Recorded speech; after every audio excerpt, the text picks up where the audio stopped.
Haleluya. Selamat pagi saudara-saudara. Kita bersyukur kepada Tuhan. Hari ini kita boleh ada sebagaimana kita ada. Hari ini kita akan merenungkan firman Tuhan, sebuah kisah di seputar Paskah. Di dalam kitab Injil Lukas pasal yang ke-22 ayat 54, firman Tuhan berkata demikian. Lalu Yesus ditangkap dan dibawa dari tempat itu. Ia digiring ke rumah imam besar dan Petrus mengikut dari jauh. Di tengah-tengah halaman rumah itu, orang memasang api dan mereka duduk mengelilinginya. Petrus juga duduk di tengah-tengah mereka. Seorang hamba perempuan melihat dia duduk dekat api. Ia mengamat-amatinya lalu berkata, "Juga orang ini bersama-sama dengan dia." Tetapi Petrus menyangkal, katanya, "Bukan, aku tidak kenal dia." Tidak berapa lama kemudian, seorang lain melihat dia lalu berkata, "Engkau juga seorang dari mereka."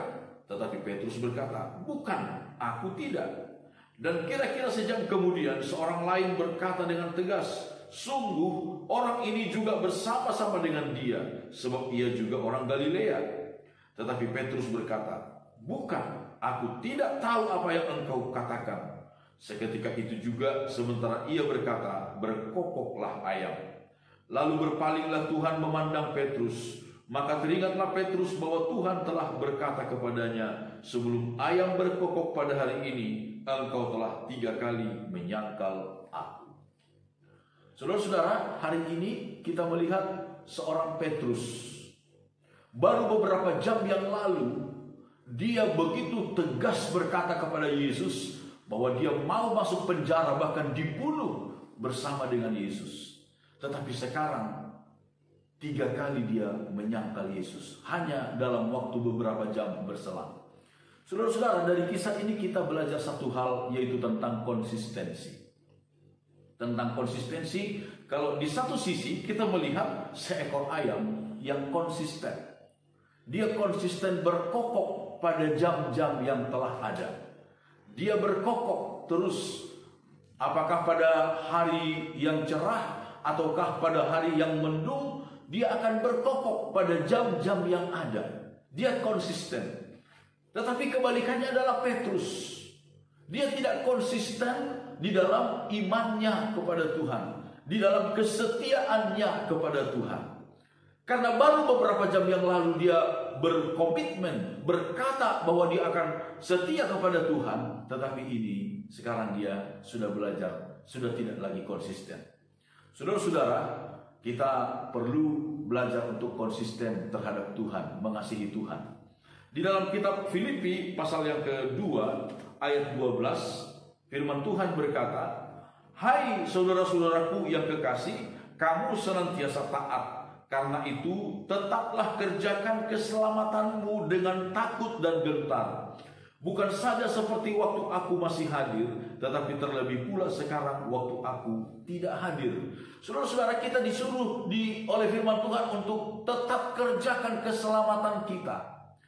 Baik pada waktu ada orang, dilihat orang, maupun ketika kita tidak dilihat oleh orang lain.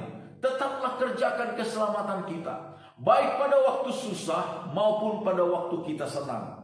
Saudara-saudara, firman Tuhan berkata, tetaplah kerjakan keselamatan kita. Tetaplah kerjakan keselamatanmu.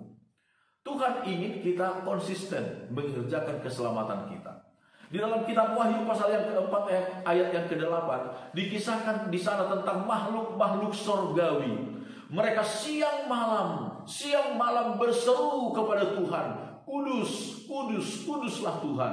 Kudus, kudus, kuduslah Tuhan." Siang malam mereka berseru seperti itu. Ini sebuah konsistensi dalam penyembahan kepada Tuhan. Saudara-saudara, Tuhan ingin kita untuk selalu konsisten mengiring Dia. Kita melihat ketika Petrus tidak konsisten, Yesus memandang kepadanya.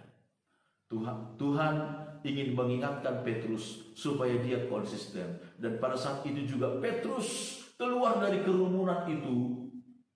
Dia pergi menangis. Dia menangis menyesali dirinya yang tidak konsisten, menyesali ketidakkonsistenannya di dalam mengiring Tuhan.